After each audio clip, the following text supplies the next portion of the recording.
Bismillahirrahmanirrahim. Assalamualaikum warahmatullahi wabarakatuh. Alhamdulillah. Wassalatu wassalamu ala rasulillah Sayyidina Muhammadin ibni Abdillah wa ala alihi wa sahbihi wa mawala, amma ba'd. Mari kita mulai majelis ini dengan bacaan Ummul Quran. Mudah-mudahan majelis ini ditakdir oleh Allah menjadi majelis ilmu yang nafi'an mubarakan fid-din wad dunya wal akhirah. Ala hadhihi niyyah wa ala kulli niyyatin salihah wa ala ma nawaynah wa ala ma nawahu as-salafus salih. Thumma ila hadratin nabiyil mustafa Muhammadin sallallahu alaihi wasallam wa ila hadrati ikhwanihi minal anbiya wal mursalin was sahabati wat tabi'in wal ulama'il 'amilin wal musannifin wa a'immatil mujtahidin wal qurra' wal mufassirin wa nakhussu khususan ila muassisi hadzal ma'had hadratus syekh Kiai Hasyim Asy'ari wa Kiai Muhammad Ma'sum bin Ali bin Khairiyah Hasyim Rahman Hakim Siti Musa'adah wa jami'il asatid fi hadhihi al-muassasah wa nakhussu khususan ila muallif kitab at-tibyan fi adabi hamalatil Quran al-Imam Muhyiddin Yahya bin Zakaria An-Nawawi wa ila silsilati masyayikhina fi ta'limina wa ta'allumina wa nafa'ana bihim wa bi'ulumihim fid dharain amin. Al-Fatihah.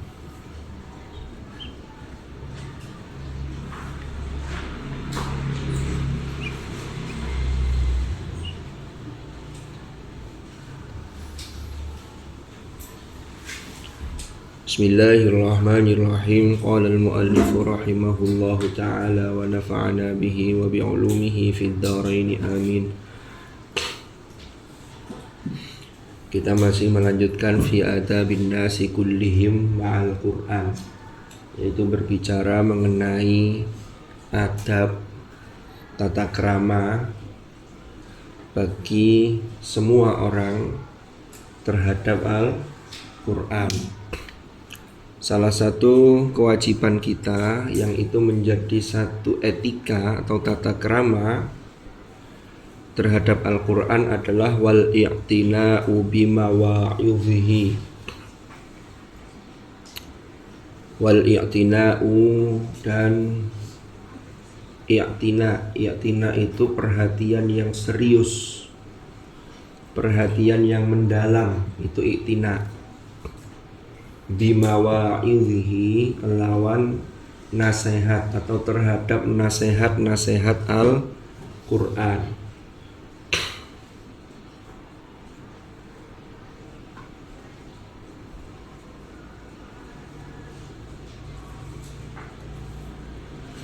Bimawa'idhihi lawan nasihat-nasihat Al-Quran.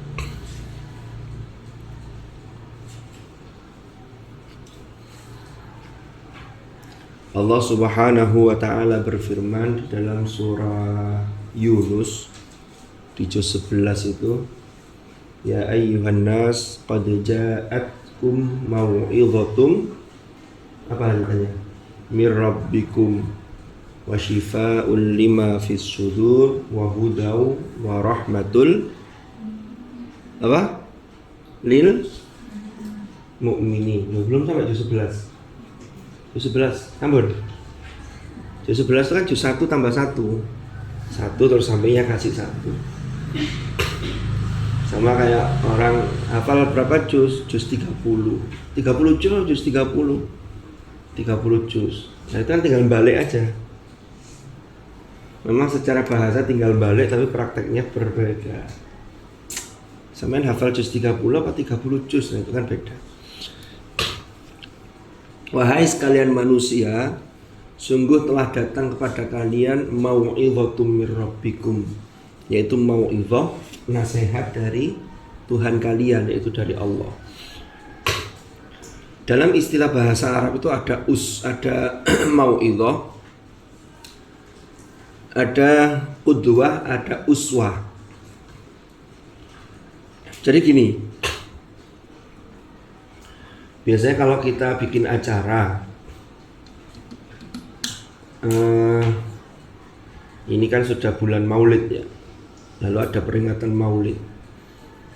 Biasanya mau'idhah hasanah kan gitu ya. Mau'idhah itu adalah nasihat-nasihat yang secara perkataan itu baik dan mengajak kepada kebaikan. Ada qudwah hasanah. Kalau qudwah itu contoh kebaikan-kebaikan dari sisi perilaku. Kalau uswah itu penggabungan, ya perilaku iya, kata-kata iya, sesuai. Makanya Rasulullah itu laqad kana lakum fi Rasulillahi uswatun hasanah.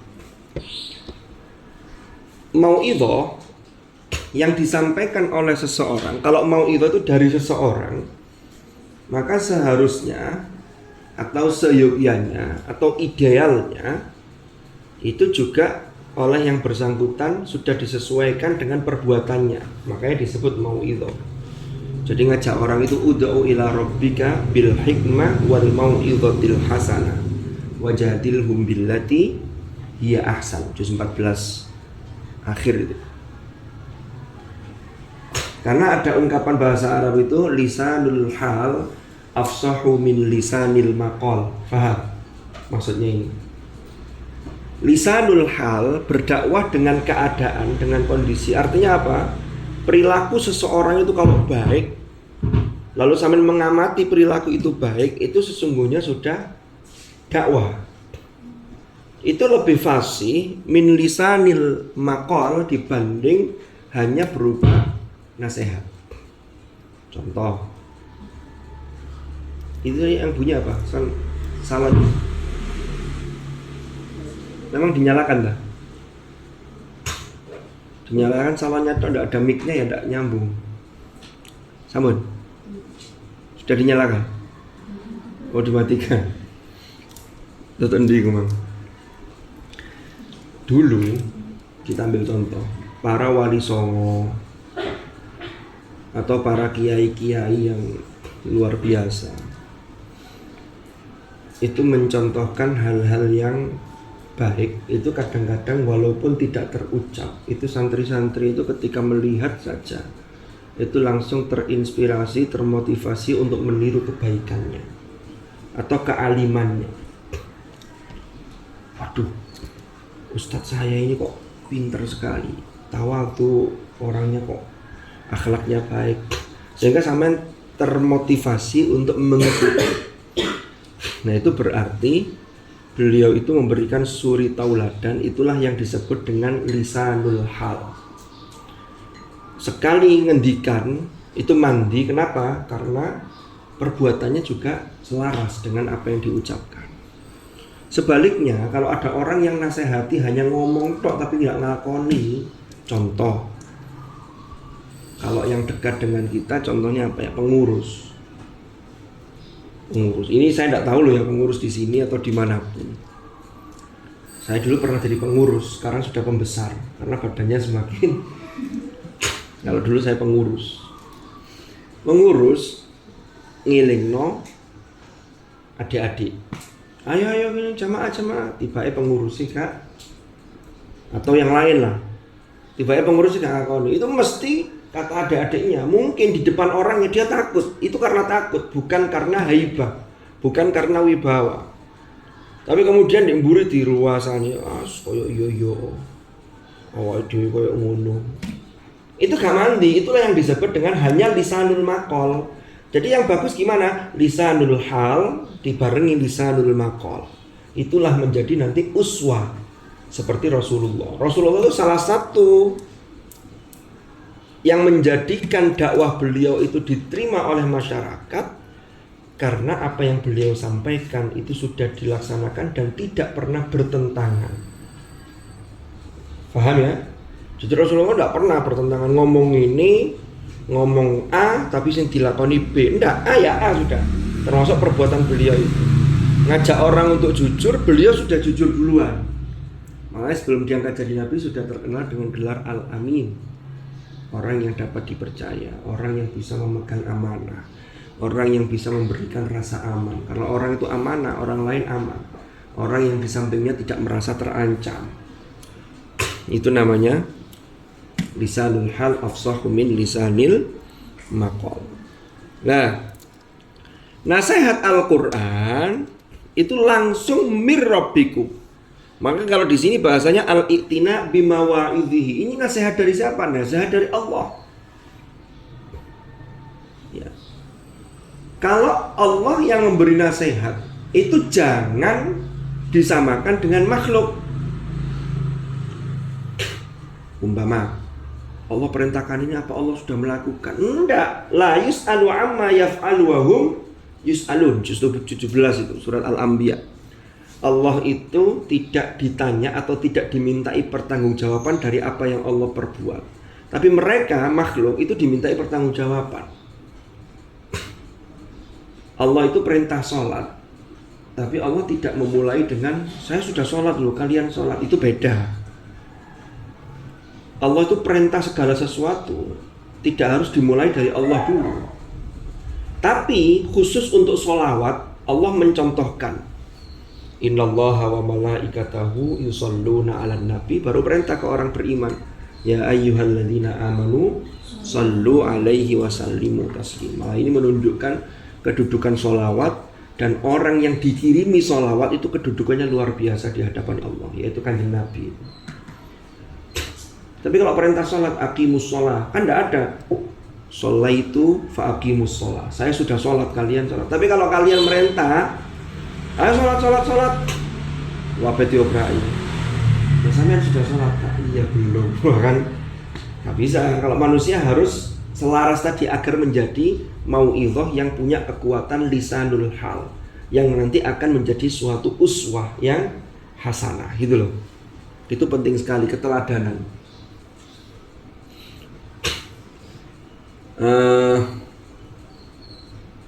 Membina atau membimbing umat yang isinya adalah manusia itu harus ada keteladanan. Itu seperti angon kuda,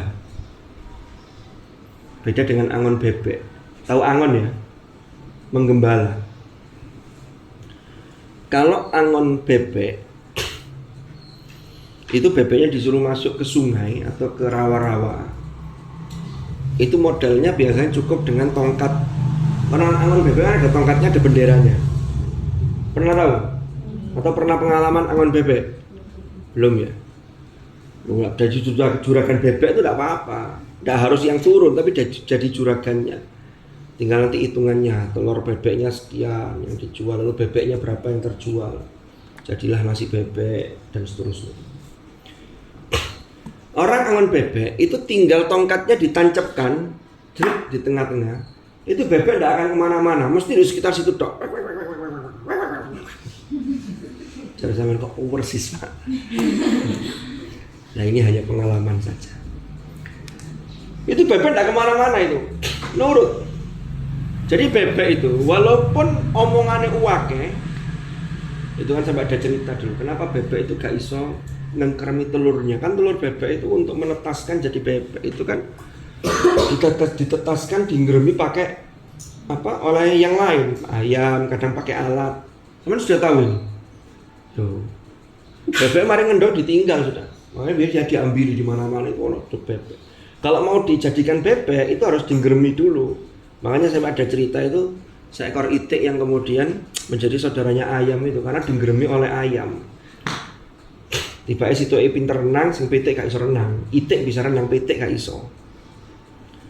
Akhirnya disitulah makna menghargai perbedaan. Ternyata orang lahir itu sudah bawa bawaan potensinya masing-masing. Ada kelebihan-kelebihan masing-masing. Nah itu yang harus diasah, yang harus kita temukan. Tugas sampean di situ. Nah, di Indonesia ini banyak anak yang sampai ketika aliyah lulus mau kuliah itu tidak bisa memetakan saya ini ahlinya di bidang apa. Akhirnya kuliah ikut-ikutan. Aku semelok koncoku, begitu masuk di perkuliahan gak iso ngikuti kuliahnya, pusing. Waduh, saya salah jurusan. Iya, kalau salah jurusan Surabaya naik bis tinggal balik, tapi yang bayar. Itu banyak yang begitu. Kalau di luar negeri itu yang di dunia pendidikannya banyak yang maju itu sejak kecil itu sudah dipetakan, oh anak ini begini. Di Islam sebenarnya sudah diajarkan. Jadi pertama mendasari dulu dengan hal-hal yang menjadi kewajiban individu. Mengenal Tuhan, tauhid, bisa baca Quran, sholatnya benar, bersucinya benar, ubudiyahnya benar sah. Itu yang intinya itu ngajinya sudah bagus. Nanti baru untuk pengembangan nanti ngambil apa, itu nggak bingung. Makanya saya itu iri ketika dengar cerita seperti di Iran itu. Profesor Said Aqil Hussein Al-Munawwar itu setiap tahun itu diundang ke Iran untuk ngetes atau nguji anak-anak yang sudah selesai tahfidnya. Itu setiap tahun itu wisuda hafid oleh negara diselenggarakan resmi pemerintah. Itu 3.000 sampai 5.000 orang. Dan itu bukan usia aliyah 4 tahun. SD ku. Ini terlepas dari ideologi Syiahnya Iran loh ya. Saya tidak bicara tentang ke situ. Dites Qurannya. Jadi lulus SD itu hafalan itu sudah tidak jadi masalah. Lulus SD dia sudah mikir pengembangan keilmuannya nanti di mana dia. Itu di Iran. Ya. Di Indonesia ini masih belum. Itu prosesnya panjang lah. CCCI kok ceritanya tutup dinding. Tadi kembali ke yang tadi bebek tadi. Bebek itu apa gak bisa ngengkremi? Karena dia dijelasnya rame ya. Saya ngerti bebek tahu meneng. Mesti lah ono kecaut sana. Mesti rame. Maem yo rame. Mesti maem rame. Bebek itu kan mulutnya kan monyong. Gimana caranya gimana? Itu kan sama kayak banyak. Bebek kalau banyak jadi banyak. Bebek banyak itu kan sejenis ya, mulutnya model begitu. Itu unggas. Nah bebek itu ngomongin lu akeh timbang banyak. Banyak itu paling nyengok, paling ngono ae. Terus ono sampean lewat diparani. Bebek itu dijelaskan dulu pernah ketika dijelaskan bagaimana cara beranak mengerami telur itu. Dia ngerami ya, akhirnya nggak paham dia. Akhirnya itu tadi nggak bisa. Makanya sampai jelas nggak pingin iso, ojo kayak bebek. Nggak dijelaskan rawami ya. Gurunya di depan jelaskan sama guyon, cekikian, waduh bahaya ini. Nanti kalau sudah pulang ke masyarakat jadi nggak paham. Oke, kembali ke bebek tadi. Bebek itu nurut kalau di angon dimong, itu kelebihannya. Cuman ya rame ini. Jadi ketoknya nurut tapi rame. Ada yang begitu ya. Tapi tidak di sini. Lah, mendidik orang itu ternyata lebih dekat seperti mendidik kuda. Kuda itu kalau mau mandiin kuda ke sungai, itu tidak bisa kudanya didorong dari belakang masuk sungai. Pasti nyelentik. Nyelentik itu kalau dalam bahasa Jawa itu, kalau faktanya itu dia kakinya itu jejak. Murang-muring kudanya. Caranya ya apa? Orangnya masuk dulu, nuntun, kudanya dibawa masuk ke sungai. Orangnya juga jebur, maka kuda akan ikut. Nah mendidik manusia itu begitu. Makanya Kanjeng Nabi itu selalu mencontohkan lebih dulu. Lalu diikuti oleh Abu Bakar. Abu Bakar itu kalau mengikuti Nabi melakukan kebaikan itu lebih cepat. Sampai Umar Ibn Khattab itu sering sungkan dengan Abu Bakar. Karena bagaimana Abu Bakar itu cepat sekali meniru kebaikan-kebaikan yang diajarkan oleh Rasulullah Sallallahu Alaihi Wasallam. Jadi begitu. Dan banyak contoh-contoh yang lain. Jadi itu banyak ibrah yang bisa kita ambil dari bagaimana mendidik binatang, yang dalam hal ini manusia itu lebih kemiripan dengan mendidik kuda. Cara ngajaknya itu loh maksud saya. Itulah yang disebut dengan uswah tadi itu. Lah mau'izah, nasihat itu kalau datangnya langsung dari Allah, Allah itu kan yang tahu betul kebutuhan manusia, maka mau'izahnya itu mesti baiknya untuk kebaikan sampean. Karena Allah yang mendesain manusia maka sampean diberilah petunjuk. Dulu pernah saya sampaikan di forum ini, di ngaji kita ini, setiap produk itu akan disertai dengan buku panduan. Mobil baru di launching, dikeluarkan mobilnya. Mungkin ada yang orang tuanya pernah beli mobil.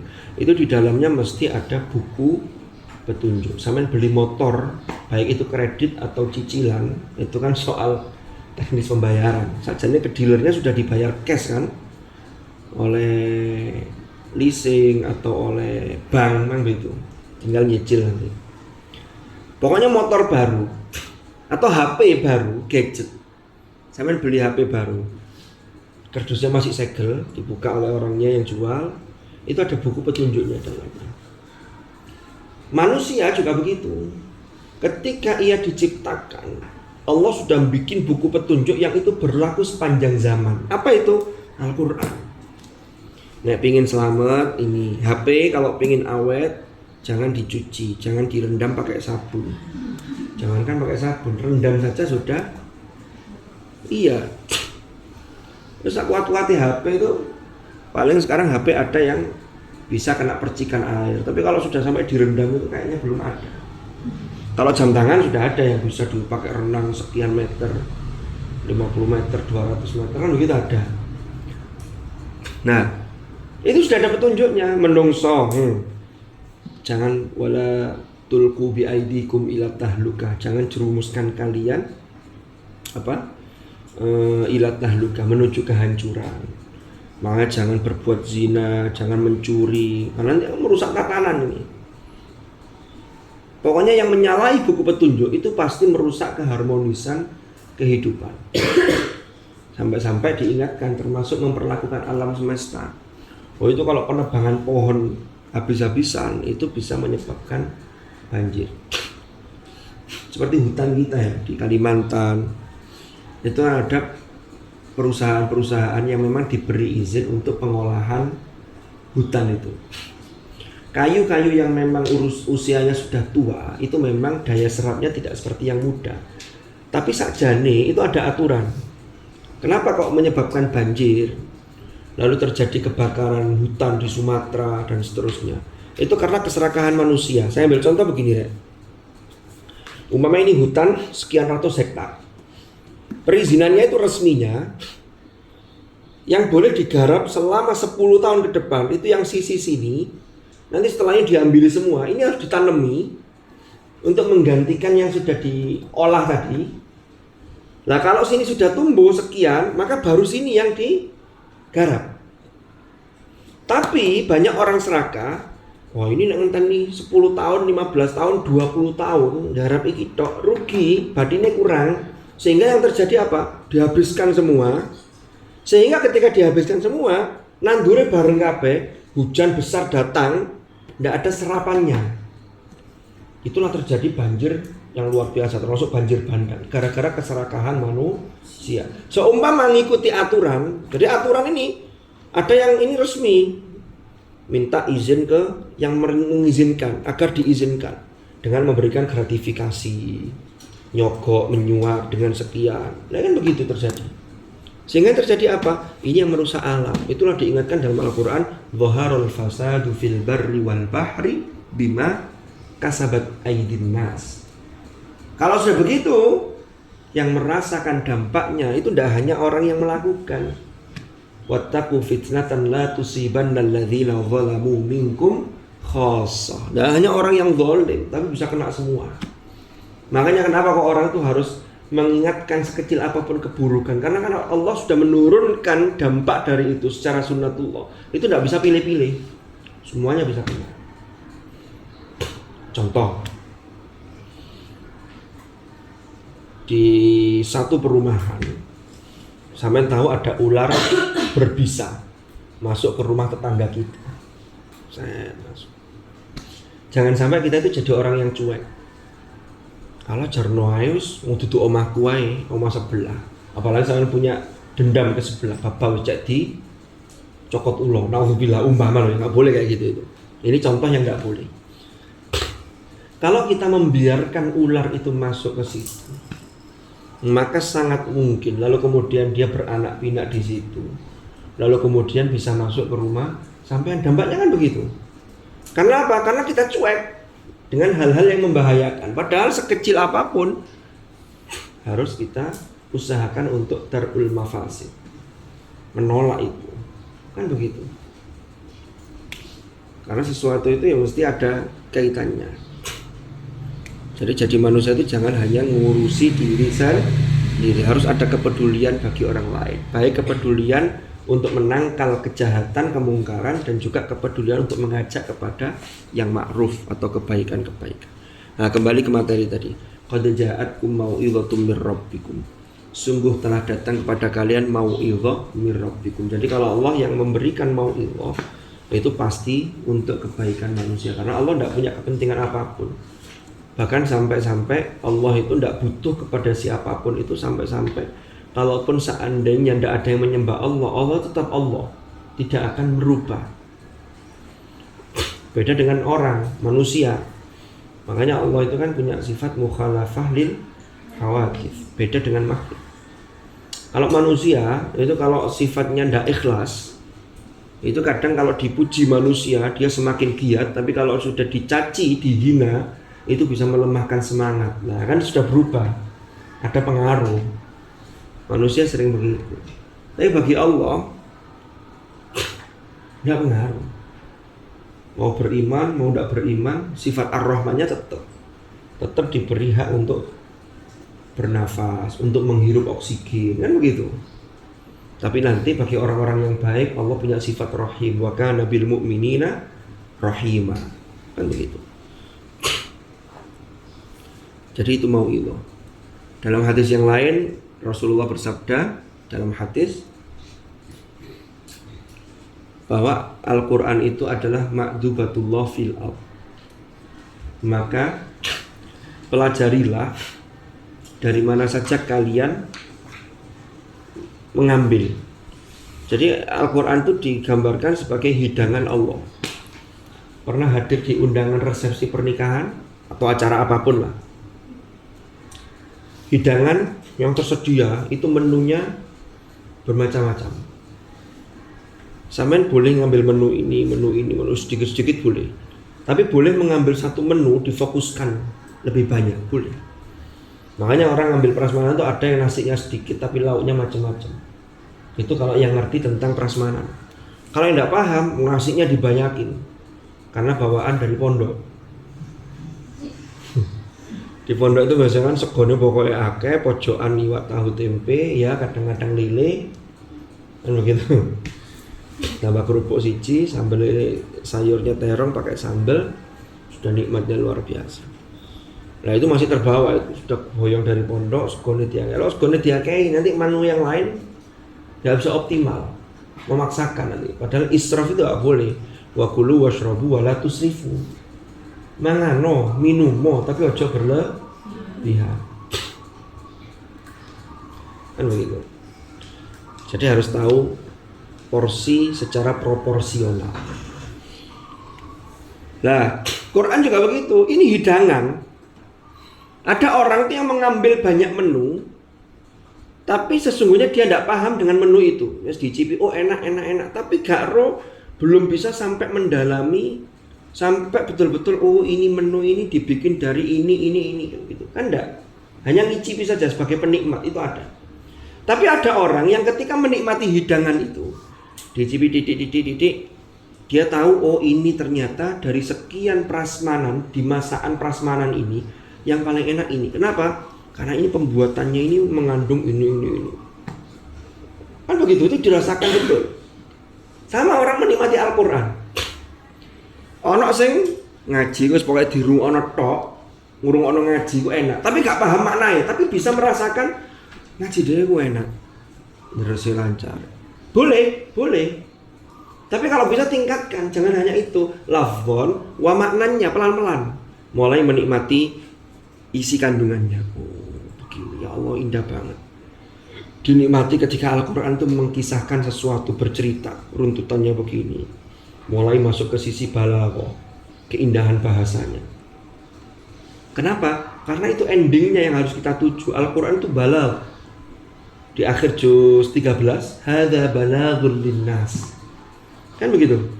Sebelum ya hadza balaghul linnas waliyudzaru bihi waliya'lamu annama huwa ilahu wahidu waliyadzakkara ulul albab. Di akhir surah Ibrahim itu. Apa balagh itu? Balagh itu bahasanya itu menyentuh sehingga masuk ke dalam sanubari kita dan itu akan membentuk sikap kita. Itu yang diharapkan. Itu balagh. Sebuah contoh atau tamsil, tapi walaupun tidak sama persis, balagh itu begini.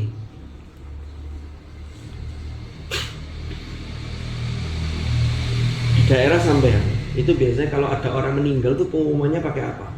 Di masjid pakai mic atau pakai kentongan? Nah, di sini pakai kentongan di sini. Di pos ini masih ada kentongan, nggak ada ya? Dulu tuh pakai kentongan terus diumumkan. Sekarang biasanya di masjid. Atau dua-duanya ya. Inna lillahi wa inna ilaihi raji'un. Telah meninggal dunia. Bapak siapa atau ibu siapa? Kalau yang meninggal yang diumumkan itu adalah kita tidak kenal, maka pengumuman itu hanya lewat innalillah. Tidak akan membentuk satu sikap dalam diri Anda karena biasa saja. Wes didongakno ya wes mari. Sampean merasa kehilangan juga enggak, kenal juga enggak. Kan begitu. Tapi coba yang diumumkan itu orang yang sampean kenal, bahkan orang dekat Anda, umpama. Itu masuk ke hati, ya Allah. Langsung di situ membentuk sikap Anda, langsung memori sampean akan bekerja bagaimana ketika saat-saat Anda bersama dengan beliau, mau begitu. Memunculkan sikap, sampean sedih, nangis, merasa kehilangan, kadang-kadang merasa tidak berguna, kadang-kadang merasa saya belum bisa berbuat baik kepada beliau. Kan begitu. Itu membentuk sikap, itu balagh namanya. Lah Quran itu harapannya ke sana gitu loh. Kalau kita ini masih maca Quran sih biasa-biasa, berarti Quran itu belum kita posisikan sebagai balagh gitu loh. Padahal keindahan bahasanya itu jelas balaghnya tingkat tinggi. Karena kita yang nggak ngerti-ngerti akhirnya biasa-biasa saja. Karena tadi itu loh, kenal juga nggak patek kan gitu. Caranya apa cek kenal? Ya kita selalu berinteraksi, selalu terus berusaha. Dan nanti lama-lama akan terbentuk. Nah, itu dimulai dari mana? Ya mulai dari hafal dulu. Hafal itu barokahnya banyak sekali, apalagi menghafal kalamullah. Gus Baha itu pernah ketika saya rutinan ngaji dengan bareng-bareng ya dengan Gus Faiz juga ya. Itu apa namanya? Kalau ngaji ke Gus Baha itu ya, ngaji kitabnya Mbah Hasyim Risalah itu, kita persiapan di depan itu sebelum masuk ke dipanggil beliau, sebelum dipanggil ke dalam. Tapi yang dipersiapkan itu mesti sering tidak keluar. Karena yang dibaca itu terserah beliau. Ayo buka halaman saya langsung suruh baca. Apa ngaji kita coba kayak gitu ya. Jadi langsung saya omong disuruh ya. Ayo saya baca sih. Langsung baca. Ya sekeliru-keliru gak apa-apa, jenenge sorogan ya begitu. Tapi kita sudah persiapan. Tapi yang dipersiapkan itu seringkali dan hampir dipastikan selama saya ikut ngaji ke sana itu tidak keluar. Jadi persiapan halaman ini, oh mungkin ini kan kemarin belum dibahas. Oh itu yang soal yang keluar itu beda. Jadi beliau kalau ngaji itu dibaca tidak sampai satu paragraf, biasanya beliau sudah menyampaikan satu lafaz itu dikupas secara mendalam, diambilkan syawahidnya dari kitab ini karena beliau hafalannya banyak.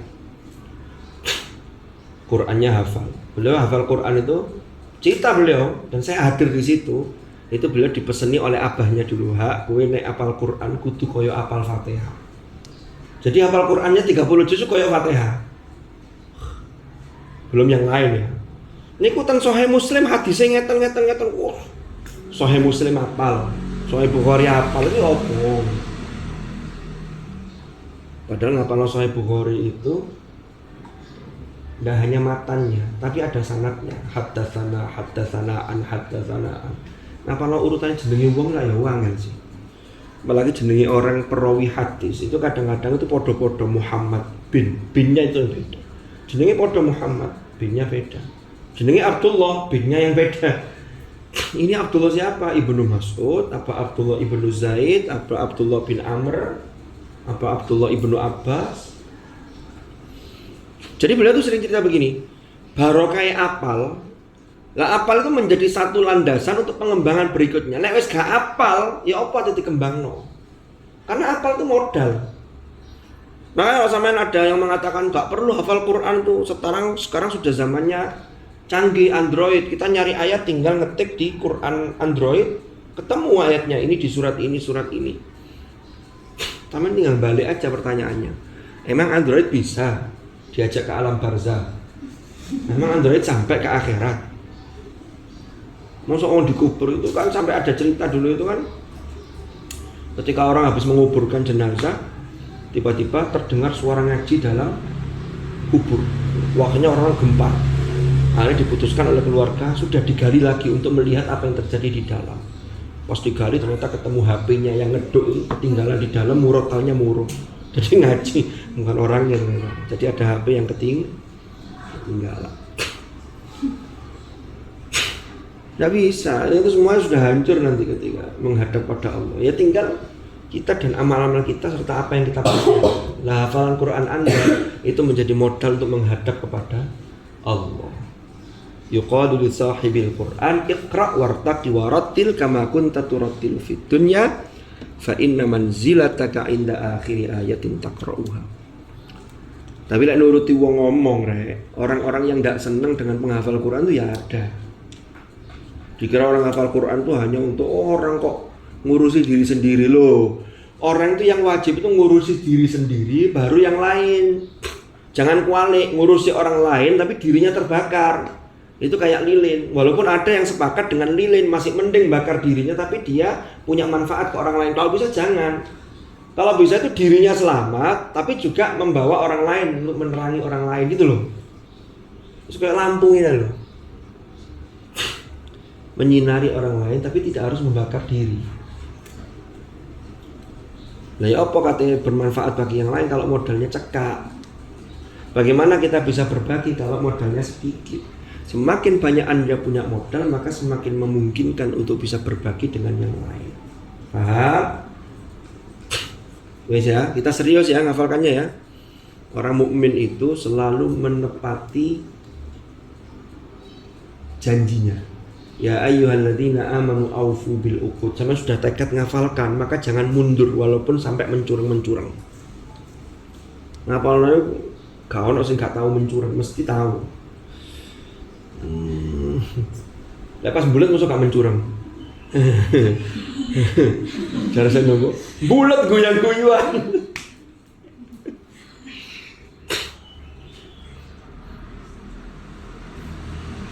Saya dulu tuh masih ingat ya Allah, pas ngapalkan itu pernah murojaah tapi tidak dikasih informasi oleh guru saya. Jadi langsung setelah setoran murojaah dan tambahan yang biasa langsung berhenti, langsung dites kayak MHQ begitu, dibuka bulat ya karena tidak siap itu tadi. Akhirnya setelah itu ya mesti harus persiapan semoyo gitu kan, sampai akhirnya endingnya waktu itu saya jadi bintang tahfidz nomor 2. Bintang tahfidz itu apa ya? Jadi diuji setelah lolos ujian itu terakhir sebelum wisuda itu dites di Yai Syakir dulu, maju satu. Saya nomor 2 waktu itu. Saya masih ingat dapat hadiah uang tunai itu zaman itu 150.000 tahun 2000, 22 tahun yang lalu. 150.000 zaman itu pakai rek. Ngomong nasi itu masih harganya berapa ya? Nasi ayam itu setelah krisis moneter itu nasi ayam sekitar 1.500. Dulu sebelum krisis moneter tahun 98 itu beli nasi ayam sama sayur sop itu 450 rupiah. Itu sudah dapat ayam sama nasi. Kalau nggak pakai lauk hanya tempe 200. Saya dulu 1 bulan kos makan zaman saya mondok ya. Itu pertama saya masuk itu 1 bulan itu 10.000. Naik lagi 1 bulan 13.000. 1 bulan. Ya kan mesti naik terus kan. Kalau sekarang jadi sekarang itu bukan bintang tahfidz. Kalau sekarang yang wisuda itu namanya wisudawan hafidz terbaik. Kalau di MQ sekarang kan sistemnya di ujian terbuka, tapi ujian terbuka itu yang sudah tasmik bagi yang langsung 30 juz. Yang mana hari Jumat itu diupload di galeri MQ itu kan anak kelas 8 SMP Al-Furqon. Berarti kelas 2 MTS. Iya, anak mana itu ya? Itu tasmik, gak tahu. Aku ya gak tahu. Berarti kita sama-sama gak tahu ya. Itu tasmik baca 30 juz dari pagi sampai sore selesai. Jadi dia tinggal masuk ke nominasi untuk ujian terbuka. Itu untuk menentukan wisudawan hafidz terbaik. Orang yang iri, yang tidak seneng karena dia tidak bisa. Iri itu kadang-kadang karena tidak mampu. Kayak apa sih? Wow, lancar ngono-ngono. Itu karena tidak mampu, biasanya ngomongnya nggak enak, itu biasanya nggak mampu. Sama kayak anak di pondok lihat temennya pinter. Allah harus ngurutok ya. Rengin siji oleh Allah apa? Allah ngurutok aku ya iso tuku. Ya beda tak tuku dhewe ambek. Itu namanya, makanya dalam bahasa guyonan itu sirik tanda tak mampu. Sirik pakai S ya, bukan pakai shin. Sirik tanda tak mampu. Orang iri itu karena dia tidak mampu mengejar itu. Akhirnya yang bisa apa? Ngomong di belakang. Kayak tok ngomong, cari, sok-sokan. Padahal yang bersangkutan loh gak merasa sok-sokan, biasa-biasa saja. Tapi karena ada sirik tadi itu orang tidak seneng, maka dia nyari. Sehingga apapun yang dilakukan itu dinilai negatif. Melaku didik tuh lihat tuh sok-sokan ranking 1, jalannya udah beda tuh. Jalan beda tuh ya opo ya tetep biasa gak berangkang ya kan? Iya kalau habis ranking 1 lalu dari sekolahan ke sini jalannya berangkang. Oh, jalannya beda ya beda. Karena jalannya berangkang. Itu karena sirik tadi itu. Ya kecuali kalau memang ada loh ya. Mari ranking 1, habis itu temannya ya ranking 50. Gak boleh kayak gitu, gak boleh. Lalu setiap ketemu temannya yang ranking 20 ke atas gak disopo. Saya hanya mau disapa 10 besar. Yang ranking 1 sampai 10. Terus lapo. Mestinya yang bisa, yang pinter itu, yang gak bisa itu bukan iri, tapi didekati temannya yang bisa. Ya apa sih caranya sinau, saya kok gak paham. Tanya, fas'alu ahla dzikri.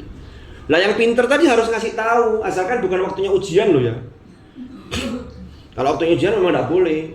Di luar ujian mungkin jam belajar. Tanya ini maksudnya ya apa? Saya kasih tahu.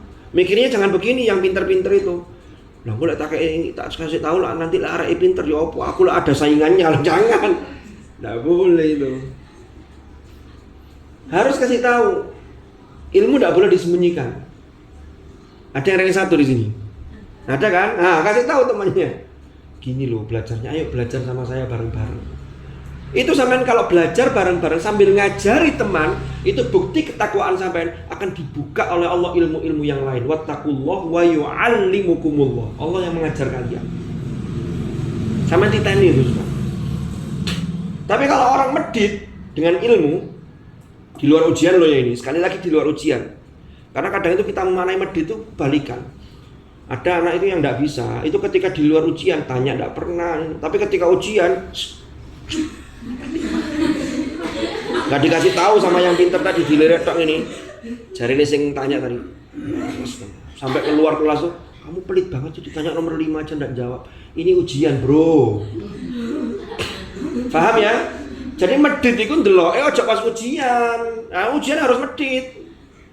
Karena ujian itu untuk nguji, ngetes sampean itu paham ndak dengan materi yang disampaikan guru selama tengah semester sampai akhir semester. Tapi kalau di luar ujian, ini gimana sih maksudnya, caranya gimana, langkah-langkahnya kok bisa sampai ketemu jawaban ini gimana? Ini gini loh, jadi harus begini. Kasih tahu teman kita. Paham ya? Itu nanti akan dibuka itu ilmu-ilmu yang lain. Dimudahkan oleh Allah. Pekerjaan sampean karena sampean memudahkan teman kita. Ya dijelaskan gak paham ayo wis salah dhewe. Ya itu kembali ke masing-masing kadar penangkapannya. Bagaimana radarnya bekerja. Ada orang itu sekali dijelaskan paham. Ada yang orang itu dijelaskan tidak paham, tapi begitu dipraktekkan baru paham. Ada yang dijelaskan sekali tidak paham, 2 kali tidak paham, 3 kali tidak paham, 3 kali baru paham. Ada yang dijelaskan sampai berkali-kali masih tidak paham. Itu nanti ketika kedepannya itu nanti terkenal dengan ungkapan biyen gak iso saiki lali. Kan ngono barang. Jadi lali blas ngono ya ono. Tapi paham itu tidak mesti loh. Saya sering menyampaikan jangan khawatir.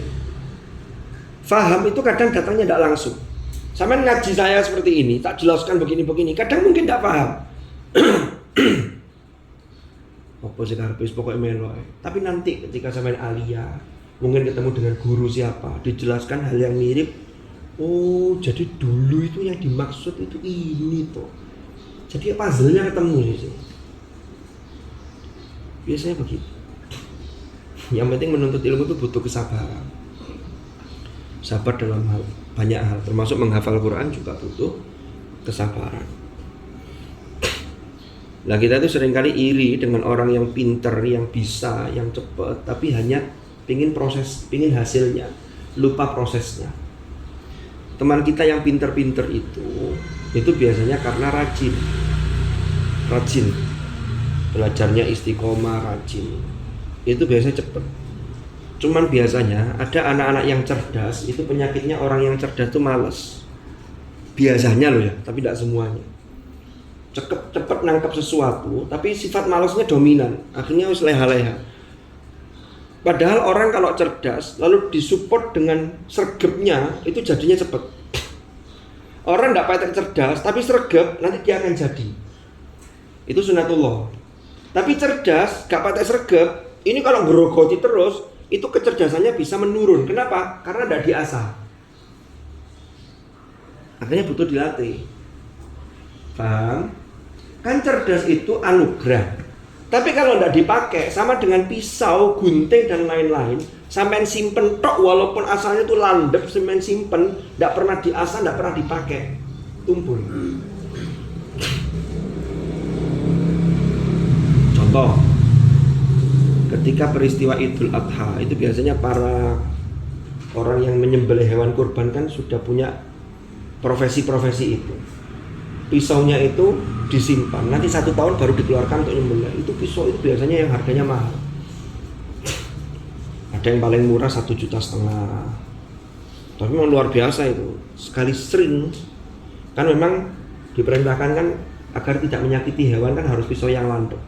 Tapi sebelum ditampilkan itu diasah dulu. Karena lama nggak dipakai, itu butuh diasah.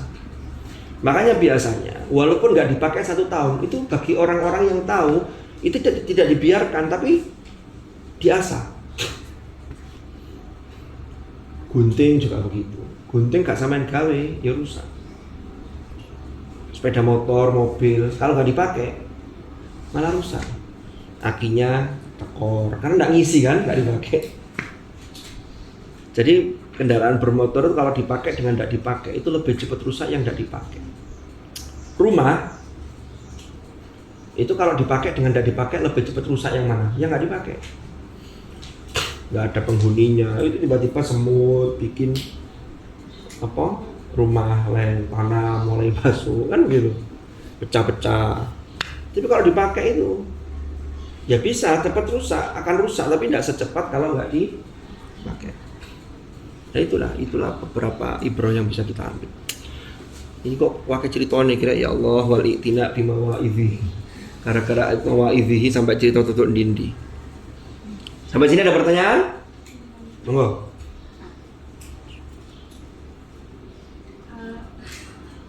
Kalau orang meninggal itu tuh ada nggak sih? Kalau apa? Orang meninggal. Orang meninggal? Terus jenazahnya itu masih utuh. Maksudnya apa emang beliau itu tuh punya kebaikan atau apa? Maksudnya ada nggak? Yang utuh? Oh ada.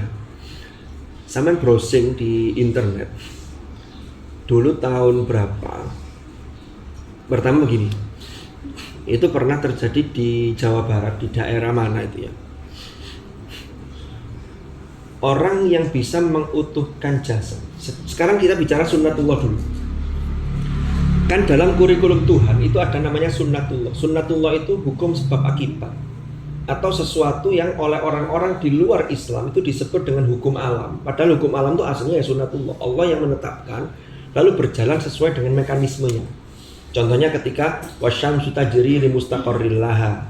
Atau ayat yang satunya wal qamara qaddarnahu manazila hatta 'ada kal urjunil qadim.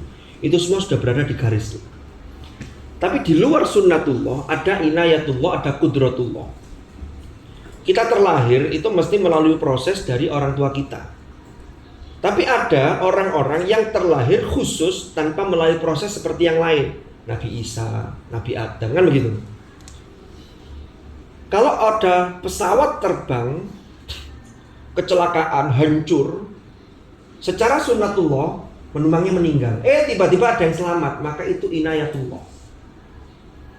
Orang yang meninggal dikuburkan di dalam tanah, secara sunnatullah jasadnya terurai. Tapi Allah jamin jasadnya para nabi itu utuh. Semua nabi itu, bumi itu tidak berani memakan karena hormat. Makanya dulu sampai ada usaha untuk mencuri jasad Rasulullah. Dulu itu pernah ada dibor, tapi dari arah ketahuan, tapi entah tahun berapa itu. Karena kalau jasadnya ini sudah dicuri, dihilangkan, sekian tahun, 200 tahun ke depan anak cucu kita tinggal diginikan saja sama orang-orang yang tidak senang dengan Islam. Mana kalau kamu punya Nabi Muhammad, ayo buktikan. Dilihat jasadnya sudah tidak ada. Tapi jasad Nabi itu dalam hadis disebutkan itu utuh. Dan kita harus meyakini itu karena ini riwayatnya sahihah. Ada nggak orang biasa yang jasadnya diutuhkan oleh Allah? Ada. Secara sunnatullah tidak masuk akal. Tapi ternyata Allah buktikan itu ada. Itu karena kalau bukan karena kuasa Allah tidak mungkin. Sebabnya apa? Macam-macam. Ada yang karena sabarnya, ada yang karena ahli sodako, ada yang karena betul-betul Al-Quran itu mendarah daging sehingga bumi itu tidak mau makan jasad orang ini untuk memuliakan orang ini. Saya ambil 2 contoh saja. Di Jawa Barat waktu itu proyek proyek jalan tol. Salah satu di set plan, di gambar jalan tol itu melewati makam. Kan jalan tol kalau sudah digambar ini maka harus dipindahkan, baik orang yang masih hidup ataupun yang meninggal. Akhirnya tidak tahu gimana ceritanya makam ini dipindahkan. Itu beberapa tahun yang lalu, kira-kira 2014 mungkin. Rame waktu itu. Di dunia maya juga rame, banyak orang yang mengupload itu. Betapa orang kaget, digali jenazahnya itu masih utuh, dipindahkan ke tempat lain oleh Al-Quran. Itu masih utuh dan kain kafannya, jangankan orangnya, kafannya, padahal meninggal tahun 70-an, itu tahun 2014 sudah berapa tahun. Dipindah itu kain kafannya juga masih utuh. Walaupun warnanya sudah beda, tidak putih lagi, tapi masih utuh. Dan ketika diangkat, itu terasa masih ada dagingnya. Biasanya orang itu kan daging terurai, yang masih ada itu kan gigi, tulang kan masih. Jadi tengkorak itu. Ini yang pertama. Yang kedua, saya kasih contoh 3. Yang kedua itu almarhum, saya lupa namanya ya, Bapak Thayyib kalau tidak salah ya. Bapak Thayyib atau siapa ya, saya lupa namanya. Itu saudaranya mbah saya. Mbah saya itu kan Mbah Nur Aziz.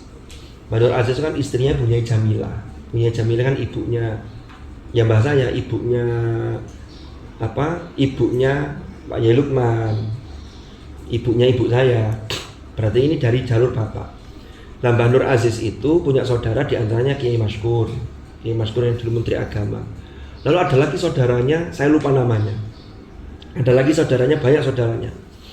Suatu ketika, ini cerita ibu saya tahu sendiri.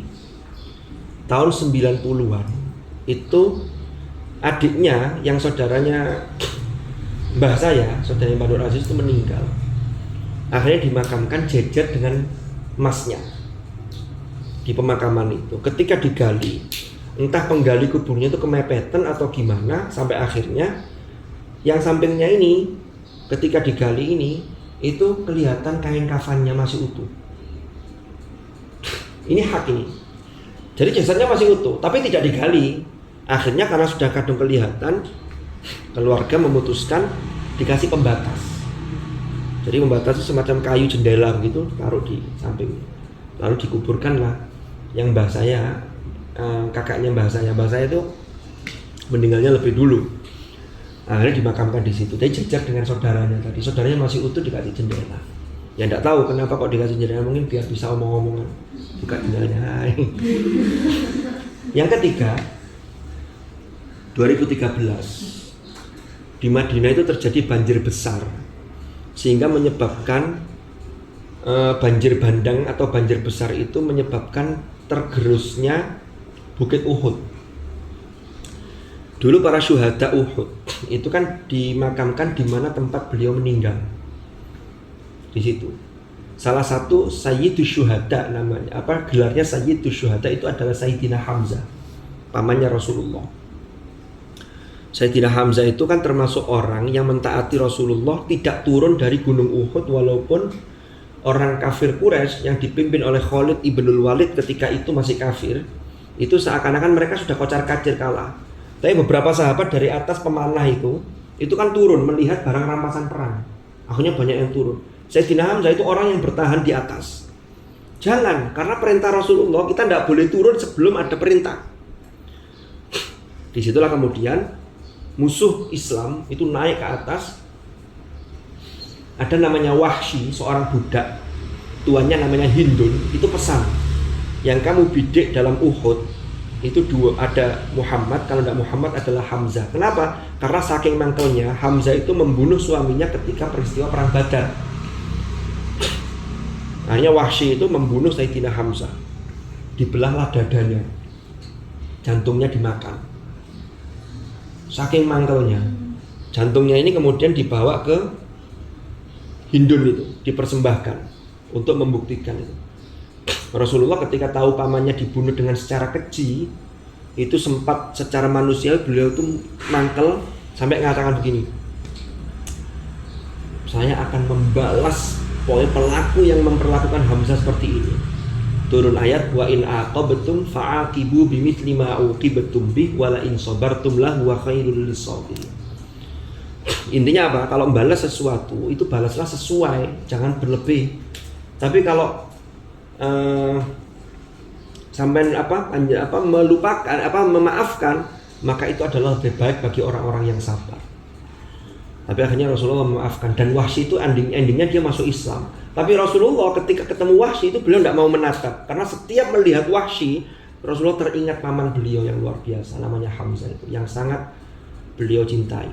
Nah, termasuk makamnya Sayyidina Hamzah itu, perang Uhud itu tahun keberapa Hijriah? Tahun kedua Hijriah kan perang Badar. Saya lupa Uhud itu berapa ya? 4 ya. Jadi perang Uhud itu 3 atau 4 Hijriah ya. Saya lupa ya. Itu termasuk orang Quraisy itu maunya balas dendam ketika kalah di perang Badar. Sayyidina Hamzah yang dimakamkan ketika itu. Jadi Rasulullah sangat menghormati Sayyidina Hamzah. Salah satu bentuk penghormatannya itu, syuhada Uhud kan banyak yang meninggal itu, sahabat-sahabat. Sayyidina Hamzah itu berada di posisinya lalu disolati oleh Rasulullah dengan sahabat-sahabat yang lain. Ketika jenazah yang lain diminggirkan, itu Sayyidina Hamzah tetap di posisinya sehingga beliau disolati berkali-kali. Itu saking mulianya kedudukan Sayyidina Hamzah, paman Rasulullah. Nah ini 2013 terjadi pergeseran longsor sedikit karena pengaruh banjir itu. Akhirnya beberapa makam syuhada Uhud itu ambrol, termasuk diantaranya makam Sayyidina Hamzah. Akhirnya pemerintah Saudi memutuskan untuk tetap dimakamkan di tempat, tapi agak digeser sedikit di situ, ditempatkan tempat yang bagus. Lah yang mengagetkan, jenazahnya Sayyidina Hamzah itu masih utuh, bahkan di belahan dadanya yang disobek oleh Wahsy itu masih darah segar seperti baru meninggal. Padahal sudah sekian ratus tahun yang lalu. Itu kalau bukan kuasa Allah tidak mungkin, karena secara sunnatullah sudah lebur dengan tanah, sudah berbaur dengan tanah. Tapi itu terjadi. Makanya kebenaran itu ditunjukkan oleh Allah. Sanurihim ayatina fil afaq wa fi anfusihim hatta yatabayyana lahum annahul haq. Jadi itu benar. Dan itu orang tidak bisa milih. Orang semua yang saya biar jasad saya utuh, Itu juga fadl, itu keutamaan Allah, itu memberikan fadl bagi siapa yang Allah kehendaki. Dulu Gus Fahmi pernah cerita, nggak tahu di daerah mana, itu juga begitu, heboh gara-gara ketika terjadi apa makamnya harus dipindahkan, orangnya masih utuh, kabeh kaget. Ini loh supir angkot. Dulu kan angkot jaya ya, nggak kayak sekarang kan kalah dengan Gojek lah, kalah saingan dengan Grab. Kaget orang-orang, supir angkot kok iso jasadnya utuh. Ternyata cari informasi, padahal sudah dimakamkan sekian puluh tahun. Cari informasi, kenapa kok orang ini supir angkot ini kok selalu kok jasadnya sampai utuh? Cari orang-orang yang menangi dengan beliau. Jawabannya apa? Ternyata supir angkot ini setiap masuk waktu sholat dan dia mendengar azan, angkotnya berhenti, dia ikut sholat jamaah di masjid itu. Jadi istiqomahnya itu membawa fadl yang dilimpahkan oleh Allah kepada dia, termasuk jasadnya diutuhkan. Ada di tempat lain, ahli sodako, itu jasadnya diutuhkan. Tapi yang tidak bisa dipastikan siapa. Menghafal Quran yang jasadnya tidak utuh juga ada, kan kita juga tidak tahu. Tapi tidak bisa kita menyimpulkan apakah kalau jasadnya utuh berarti dia tidak dimuliakan. Ya belum tentu juga. Mungkin dimuliakan dengan cara yang lain. Tapi kalau sudah jasadnya utuh, itu sudah satu indikator bahwa orang ini dimuliakan oleh Allah. Gitu loh. Dan kita tidak ada yang pernah tahu jasad kita akan utuh atau tidak. Dan itu menyingkapnya bukan moro-moro digeduk, mesti ada sebab. Kayak tadi itu, proyek jalan tol sehingga makam harus dipindah. Sayyidina Hamzah karena ada banjir sehingga menggerus Uhud itu, sehingga makamnya ikut tergerus itu, akhirnya harus dimakamkan ulang. Betapa kagetnya orang-orang ketika itu jasadnya masih utuh. Bahkan tidak hanya itu, darahnya itu seperti darah segar, padahal sudah wafat 15 abad tahun yang 15 atau 14 abad yang lalu. 14 abad kan bukan waktu yang sebentar. Iya kan? Luar biasa itu. Jadi begitu. Yang lain, monggo. Daripada ngantuk boleh bertanya. Daripada tanya mending tidur.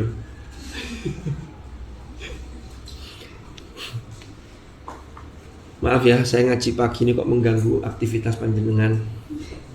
Aktivitas. Ayo yang mau tanya monggo. Silakan. Bunda no alis. Baik mau angkat tangan. Dipatutokin mandek. Yang penting tugas kita itu, kita tidak usah berpikir, ya kita berdoa boleh. Ya Allah, mudah-mudahan jasad saya nanti diutuhkan, itu sebagai indikator orang baik. Maka kita berusaha untuk menjadikan diri kita selalu baik, mengupgrade kualitas ketakwaan kita. Itu harus kita lakukan dalam berbagai hal. Kita itu tidak tahu mana amal yang lebih dulu mempercepat kita untuk amal itu diterima oleh Allah, mempercepat mengangkat derajat kita. Makanya memperbanyak amal kebajikan itu dalam berbagai hal.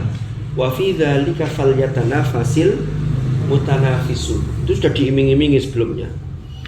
Nah, mestinya dengan hal begitu itu kan orang yang senantiasa berlomba-lomba, falyatanafas al-mutanafisun. Jangan pernah meremehkan kebaikan sekecil apapun. Ada orang sedekah 2.000. Lebih baik 2.000 tapi rutin daripada 50.000 tapi 5 tahun sekali. Mama 50.000 tapi 5 tahun gak tahu sedekah. 2.000 ben esok itu sudah berapa kalau sampai kalikan? Kali 1 bulan saja kali 30. Itu sudah berapa? Umpama lo ya. Pokoknya sesuatu jangan meremehkan yang kecil, baik itu pahala ataupun dosa. Dosa kecil juga begitu. Orang itu membuat satu yang besar itu mesti dimulai dari yang kecil. Dosa kecil kalau dikumpulkan jadi dosa besar. Kebakaran yang hebat itu dimulai dari meremehkan sesuatu yang kecil. Kadang hanya dari lilin, gak sengaja lilinnya jatuh, mulai bakar, seret. Dari korsleting listrik, ya kan begitu. akhirnya habis semua. Jadi jangan pernah meremehkan hal yang kecil. Jangan jalan ke sekolah, ada duri atau ada batu, yang ke batu ini sampean gak kesandung, tapi ini membahayakan orang lain, bisa nyandungi orang lain, sampean minggirkan. Kan begitu. Sampai ada ungkapan riwayat itu, masuklah surga walau bisyid kita merotin, walaupun hanya dengan separuh kurma. Artinya apa? Sodakoh itu menyesuaikan dengan kondisi. Liyungfik dzu sa'atin min sa'atih wa man qudira alaihi rizquhu falyunfik mimma atahullah. Juz 28 kan? Hafal ya? Orang yang bisa menginfakkan apa yang dimiliki, maka sesuai dengan keluasannya lakukan. Tapi kalau sempit, maka sesuai dengan apa yang dia bisa lakukan, lakukan. Saya ini ngaji seminggu sekali, tapi yang bisa saya lakukan untuk sementara ini, ya sudah, sesuai dengan apa yang saya mampu. Maka walaupun jauh, saya berangkat, kecuali ada uzur-uzur syar'i sehingga saya tidak berangkat. Atau kecuali ada demo dari kalian, ngaji hari Minggu pagi, tidak usah lagi, kami keberatan karena mengganggu jam tidur kami, umpama. Dan tidak guyon ya. Jadi sesuai kadar itu. Wa tafakkaru fi ajaibihi. Lah ini nanti saya jelaskan. Dan mentafakuri fi ajaibihi dalam hal keajaiban-keajaiban Al-Qur'an. Seperti apa? Contohnya seperti apa? Wah, ini satu lafaz, satu wa tafakkur fi ajaibihi bisa satu episode ngaji. Tadi aja hanya wal i'tina bi mawaidihi kok tutup ini sampai entek waktu ini. Nanti tafakkur fi ajaibihi nanti kita kupas pada episode yang akan datang. Wallahu a'lam bissawab. Mudah-mudahan manfaat, mudah-mudahan barokah. Al-Fatihah.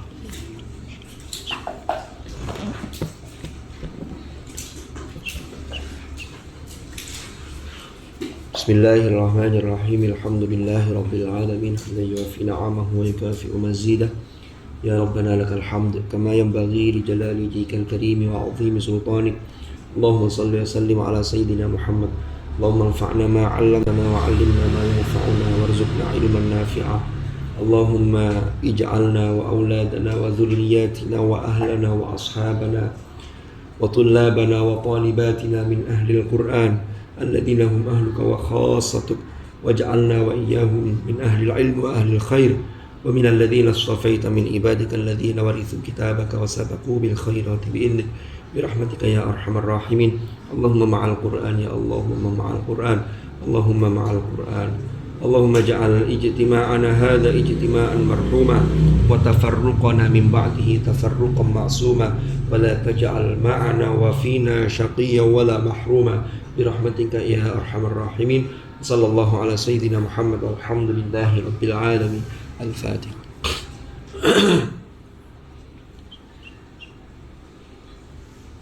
Allahumma arhamna bil Qur'an waj'alhu lana imaman wa nuran wa hudan wa rahmah.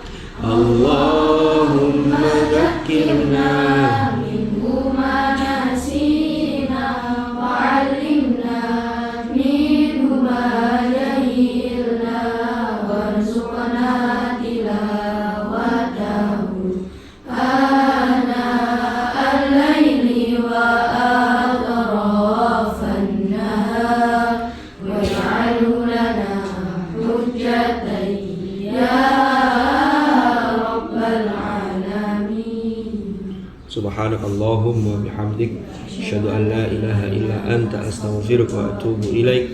Wa sallallahu ala sayyidina Muhammad. Alhamdulillahi rabbil alamin. Hadanallahu wa iyyakum ajma'in. Al-'afwa minkum. Assalamualaikum warahmatullahi wabarakatuh. Waalaikumsalam.